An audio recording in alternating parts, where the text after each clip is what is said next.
Sire, le premier vol des hommes. Et ça ne fait que commencer. Mais il n'y a pas d'homme encore. Bientôt. Bravo!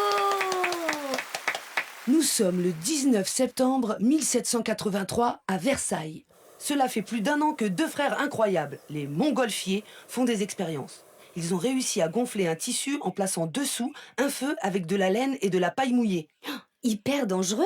Oui et non. En fait, ils savent ce qu'ils font et vont réussir à faire voler leur ballon pour une démonstration devant le roi Louis XVI. C'est la première fois dans toute l'histoire de l'humanité. C'est émouvant! Ils sont de la ville d'Annonay et... Ah ouais? On n'a pas de cousin là-bas, Jules. C'est juste qu'on y allait en vacances. Je sais, tu me laisses pas finir mes phrases. Même qu'on y a vu une montgolfière. D'où le nom. Bravo, Mousse! Dans le panier sous le ballon, ils ont embarqué des animaux. Un mouton, un canard et un coq. Énorme. Non, pas énorme. T'imagines comme ils ont dû avoir peur, les pauvres. Et ils sont morts. Oh, pas du tout! Tu dois être fier, petit frère!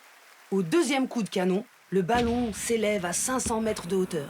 Il va voler pendant 8 minutes et parcourir 3,5 km. Et après? Il atterrit dans un bois.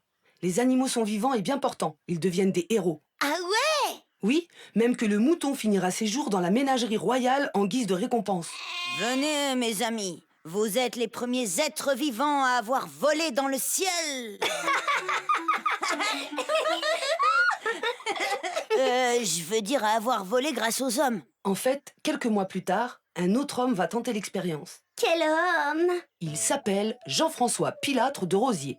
Il est un grand physicien. Il monte dans la montgolfière qui s'envole à nouveau, le 21 novembre 1783. Le premier homme à voler. Sacrée époque, comme dit ma mère.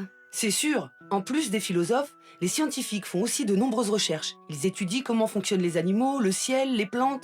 Ils classent les êtres vivants en différentes catégories. C'est les sciences naturelles, quoi. Bien, Jimmy! Du coup, la médecine fait aussi des progrès. Il était temps.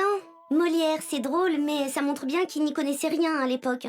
Ah oui, ça me revient. Même que c'est la première fois où on va mieux traiter les fous. Essayer de les soigner au lieu de les enfermer comme des bêtes sauvages. Et ma montgolfière? Elle va faire partie des grandes inventions du XVIIIe siècle, avec d'autres comme la machine à vapeur, la première voiture Fardier qui fonctionne avec une chaudière. Ah ouais, raconte! Un autre jour. On y va, amiral!